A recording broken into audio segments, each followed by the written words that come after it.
మన దుఃఖాలకు ప్రధాన కారణం మన కోరికలే.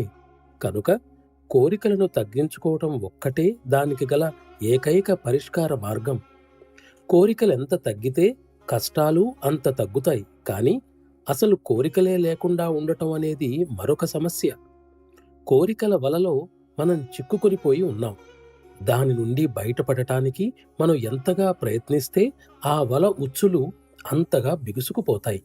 ఆ ఉచ్చుల నుండి బయటపడటానికి గల ఏకైక మార్గం మన దృష్టిని కోరికల నుండి మరల్చి ఆ సత్తత్వంపైనే నిలిపి ఉంచాలి.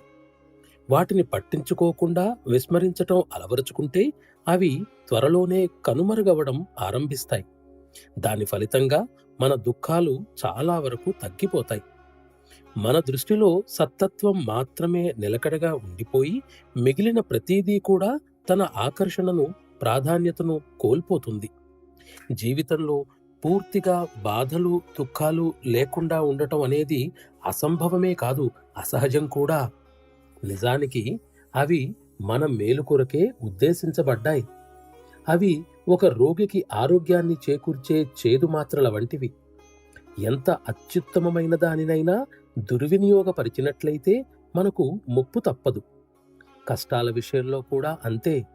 ప్రతి దానిని సకాలంలో సరియైన విధంగా సద్వినియోగపరిచినట్లయితే ముందు ముందు అది తప్పకుండా మంచి ఫలితాలని ఇస్తుంది. కష్టాలనేవి నిజానికి మన మార్గాన్ని సుగమం చేసే చక్కని మార్గదర్శకాలు.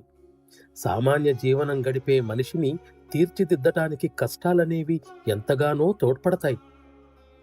సంసారిక బాధలు, ప్రాపంచిక కష్టాలను గురించి ప్రస్తావిస్తూ నా మాస్టర్ గారు ఇలా అనేవారు: ఓర్పు, సహనాలను అలవరుచుకోవడానికి సరియైన శిక్షణారంగం మన ఇల్లే. గృహస్థ జీవితంలోని ఒడిదుడుకులను మౌనంగా సహించటమే మనకు ఒక గొప్ప తపస్సు వంటిది. అది ఇతర తపో విధానాలన్నింటికన్నా ఉత్కృష్టమైనది. అందువలన ఈ పరిస్థితులలో మనం కోపతాపాలకు, దుఃఖాలకు లొంగిపోక వినమ్ర వైఖరితో తప్పంతా మనదేనని భావించి ప్రశాంత చిత్తంతో వాటిని భరించాలి.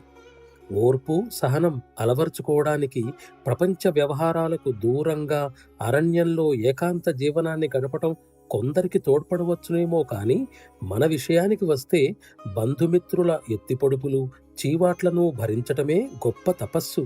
అదే మనకు తప్పక విజయాన్ని చేకూర్చే సాధనం.